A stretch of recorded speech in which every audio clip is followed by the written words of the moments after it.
우리 말씀을 같이 보겠습니다.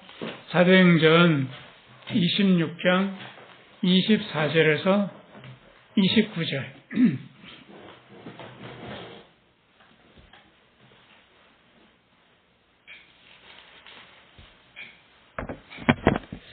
가이사랴 법정에서 바울은 최후 진술을 마쳤고 이제 거기에 있던 베스도 왕과 베스도 총독과 아그리빠 왕이 어떤 판결을 내려야 되는 순간입니다.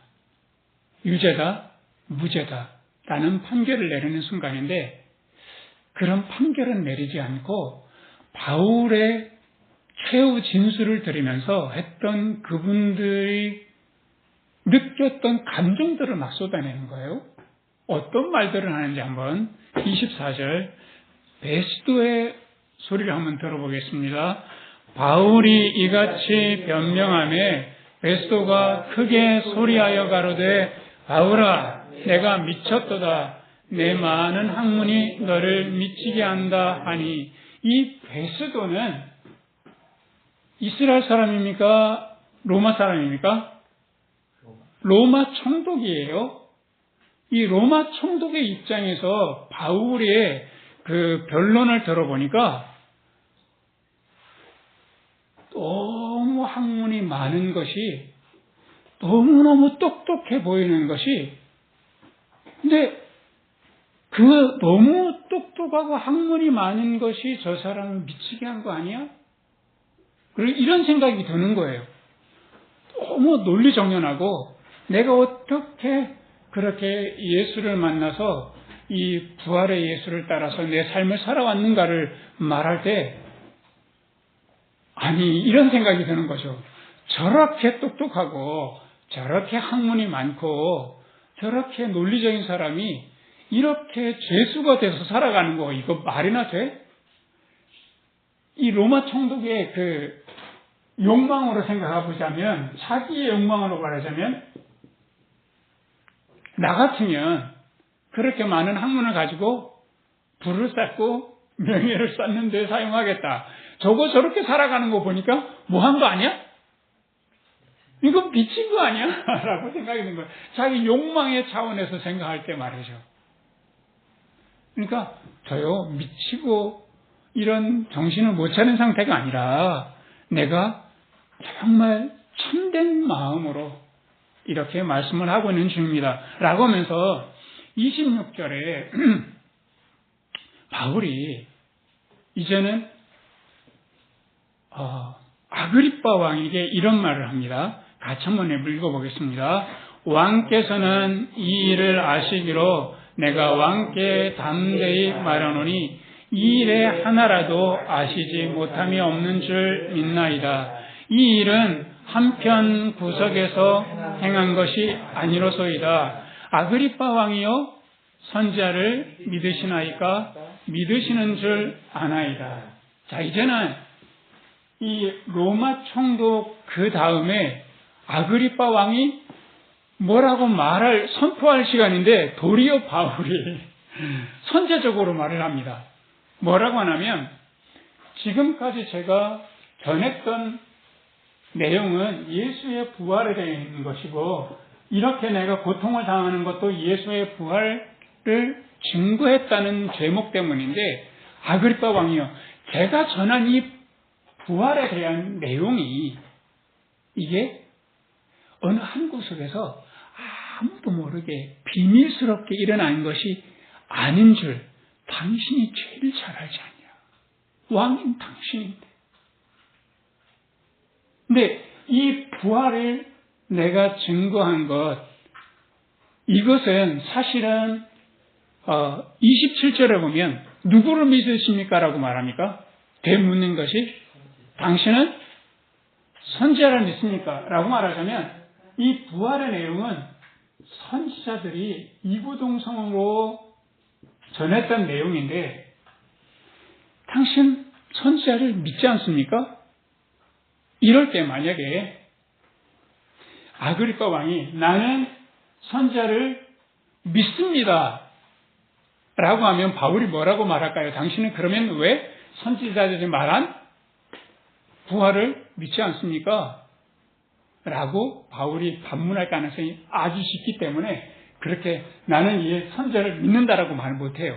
그럼 만약 여기다가 나는 선지자를 안 믿습니다라고 하면 어떤 일이 벌어지냐면 거기에 지금 법정에 누가 와 있습니까? 예루살렘에서부터 유대 종교 지도자들이 고소하려고 잔뜩 와 있는 상태인데 왕이 나는 선지자를 안 믿는다 하면 요즘 말로 하면 탄핵되기 딱 좋은 그런 상황이 되거든요. 그러니까 나는 믿는다고도 못 믿는다고도 못하는데 바울의 말이 설득력이 있었던 거예요. 그러니까 뭐라고 대답하는지 28절을 보십시다. 아그리빠가 바울더러 이르되 내가 적은 말로 나를 권하여 뭐가? 그리스도인이 되게 하려 하는도다. 너의 그 몇 마디 말로 나의 마음을 움직이려고 해서 나를 그리스도인 되게 하려고 하는 것 같아. 말하자면 이 아그리빠 왕은 내가 만약에 부활의 예수를 믿는다 또는 안 믿는다 하면 뭐가 위태로워지냐면 자기의 왕의 자리가 위태위태한 거예요. 당시에 아그리빠 왕은요, 그냥 그 왕이 된 것은 그 강력한 그 왕의 권위가 있는 게 아니에요. 로마에서부터 권위를 인정받아서 분봉왕으로 세워진 거기 때문에 만약에 아래서 얼마든지 싫다라고 하면 왕에서 잘리거든요. 그러니까 그의 마음속에 부활에 대한 마음이 움직이긴 했어요. 그런데 무슨 마음이 그 마음속에 가득했겠어요. 베스도는 사실 욕망의 차원에서 보고요. 지금 이 아그리빠 왕은 어떤 차원에서 이 바울의 말을 했냐면 두려운 마음입니다. 내가 이 왕위를 끝까지 지키지 못하면 어떡하지? 갑자기 판결을 내드리는 사람이 수세에 몰린 상황이 된 거예요. 네가 몇 마디 말로 나를 그리스도 되게 하려고 그래? 그러니까 바울이 고소를 당한 사람이라도 자칫 잘못하면 목숨도 잃을 수 있는데 부활을 붙잡고 있는 사람이 얼마나 두려움도 없이 어떤 부끄러움, 어떤 부러움도 없이 두려움도 없이 당당하게 이 말씀을 전하고 있는지 보게 되는데요. 바울이 정말 최후 진술을 해요. 이제 마지막으로 이 욕망과 두려움에 쌓인 사람들 그리고 그 법정에 있는 사람들에게 마지막 하는 말이 있어요. 정말 기가 막힌 말을 합니다. 우리 같이 한번 읽겠습니다. 바울이 가로되 말이 적으나 많으나 당신뿐 아니라 오늘 내 말을 듣는 모든 사람도 다 이렇게 결박한 것 외에는 나와 같이 되기를 하나님께 원하노이다.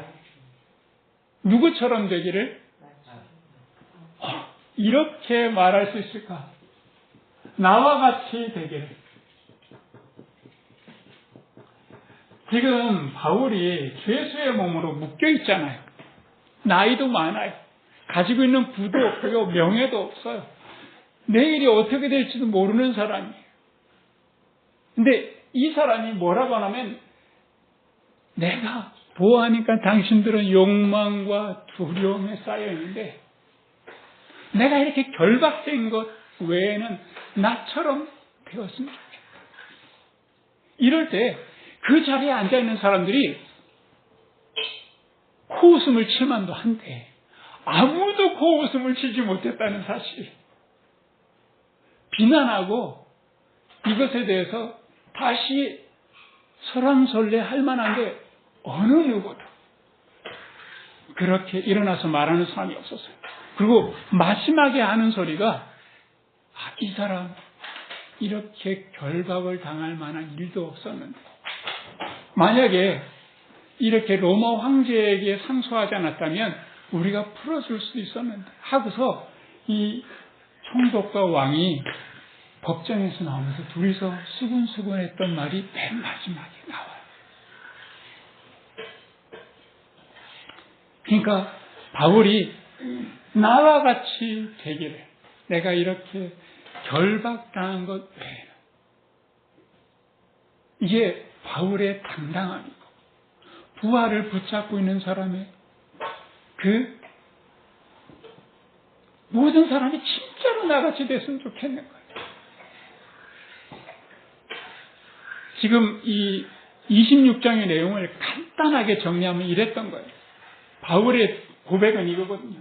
내가 예수님을 핍박하던 사람이었는데 예수님이 은혜로 나한테 찾아와 주셨다.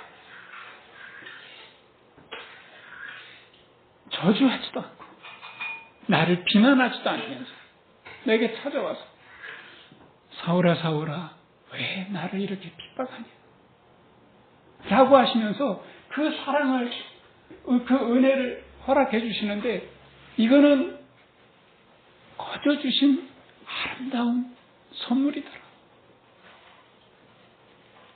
이 은혜를 생각할 때마다 모든 사람들이 나와 같이 되기를 원하는 거예요. 그래서 이 은혜 받은 사람에게 우리 주님께서 사랑을 할 수 있는 기회를 주셨는데, 그것은 그 사도행전 9장 15절 말씀을 보면 너는 이제 이방인들과 임금들과 이스라엘 사람들에게 가서 이 복된 소식을 전해라라고 했는데, 사실은 이거는요 상상을 초월하, 우리는 지금 보면 이방인들, 뭐 예수 믿는 사람들 누구라도 예수 믿으면 되지라고 했는데, 그때 당시에 유대인들은 상상치도 못했던 거예요. 이방인들이 예수를 믿고 하나님 믿는다는 건 있을 수 없는 일이었거든요. 그런데 이런 일들을 바울이 1차, 2차, 3차 전쟁을 하면서 이 사랑을 많이 전했단 말이죠. 그리고 지금 이렇게 임금들 앞에서 복음을 전하는, 그래서 이 사랑을 전할 수 있도록 하나님께서 길을 쭉 열어주셨는데, 그런데 사랑이라는 건 뭐냐? 사랑에는 꼭 따르는 것이 있어요. 내가 사랑하기로 마음 먹으면 거기는 반드시 함께 따르는 것이 뭘까요? 한번 생각해 봅시다. 사랑에 뭐가 따를까요?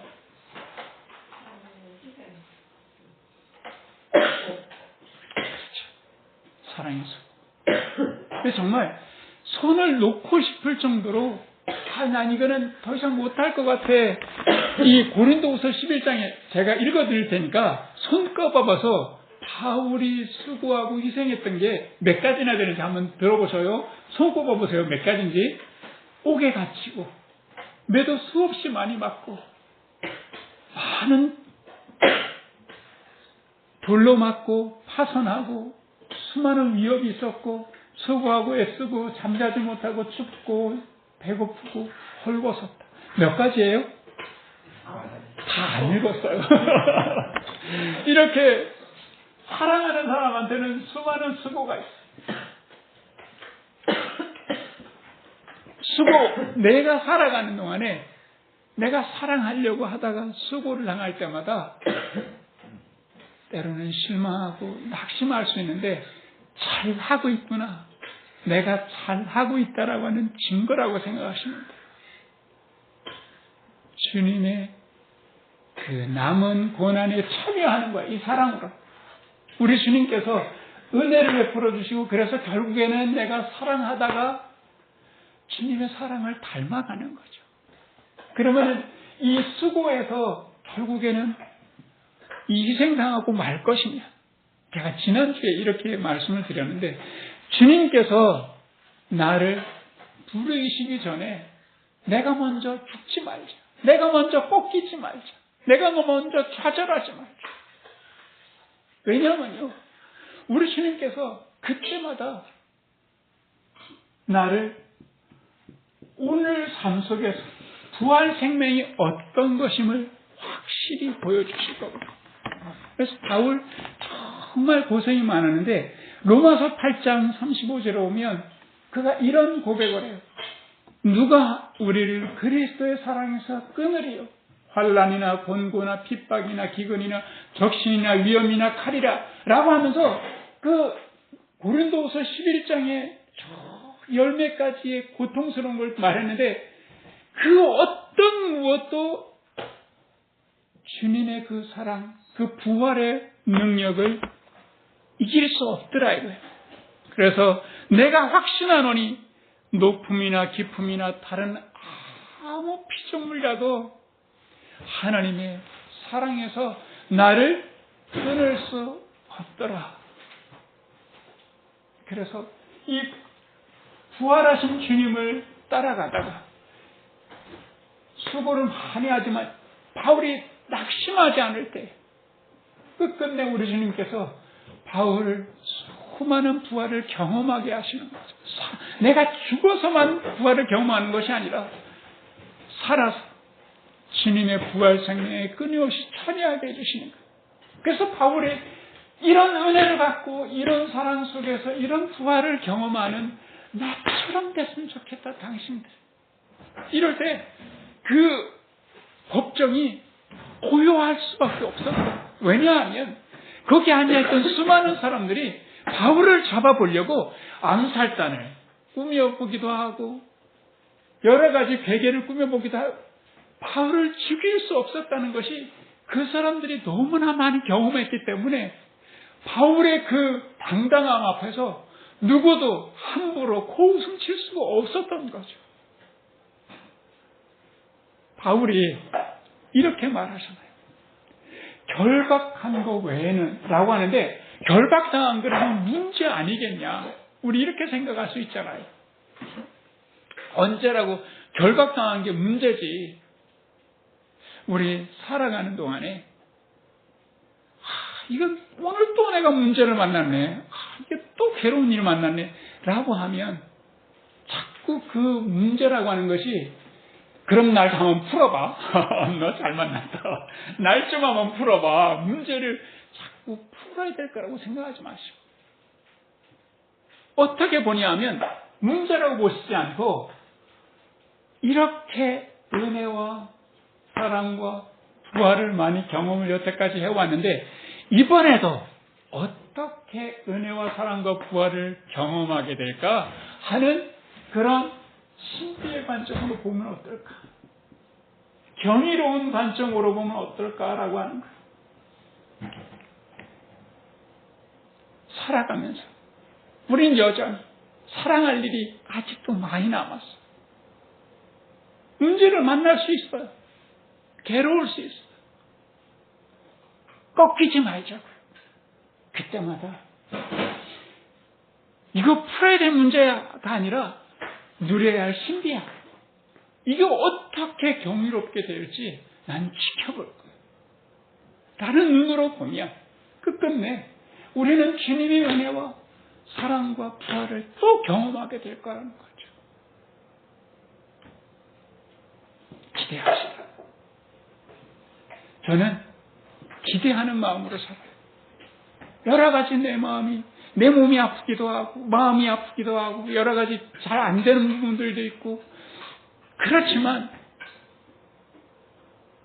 부활의 주님을 끝내 동행하며 살아가는 동안 우리 주님께서 은혜와 사랑을 베푸는 것을 그치지 않으시고 끝내 부활을 경험하게 하시는 하나님의 손길을 참 많이 경험했는데 이거는 바울의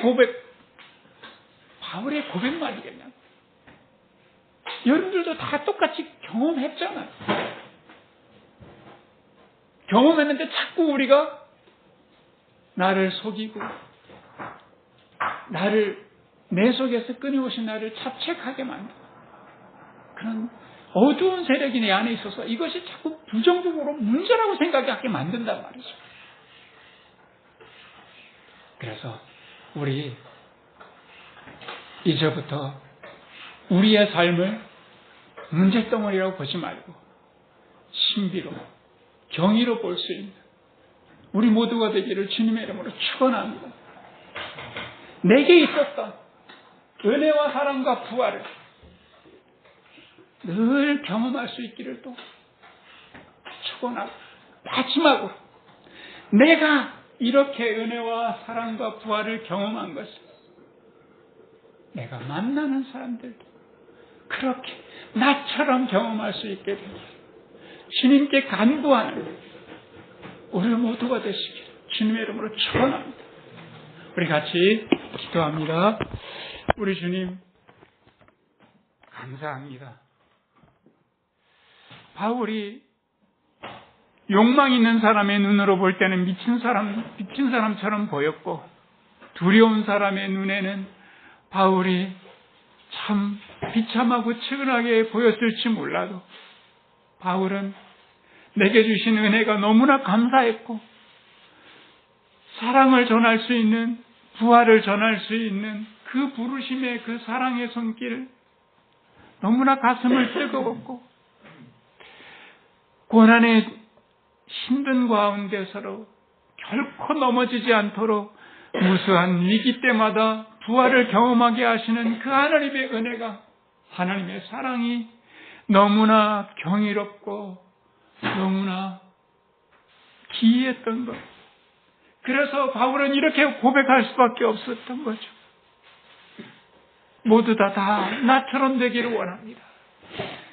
우리 주님, 우리도 깨어서 보면 바울과 다를 바 없는 그 큰 은혜와 사랑을 여태까지 경험하고 살았습니다. 이제 우리의 삶에 어떤 문제가 오더라도 문제에 매여서 문제를 풀어보려다가 문제에 걸려 넘어지지 않도록 도와주시고, 그 안에 깃든 하나님의 그 능력을 만나게 하시고, 하나님의 은혜와 사랑을 만나서 부활을 경험하는, 그래서 신비와 경의를 매 순간 경험하는 우리 될 수 있도록 인도하여 주시옵소서. 바울이 이 자리에 있는 모든 사람이 나처럼 되기를 소원합니다. 하나님께 기도했던 것처럼 우리들도 바울의 그 거룩한 소망, 아름다운 소원을 품며 주님께 기도하며 살아가는 복된 삶이 될 수 있도록 인도하여 주시옵소서. 예수 그리스도의 이름으로 기도합니다. 아멘.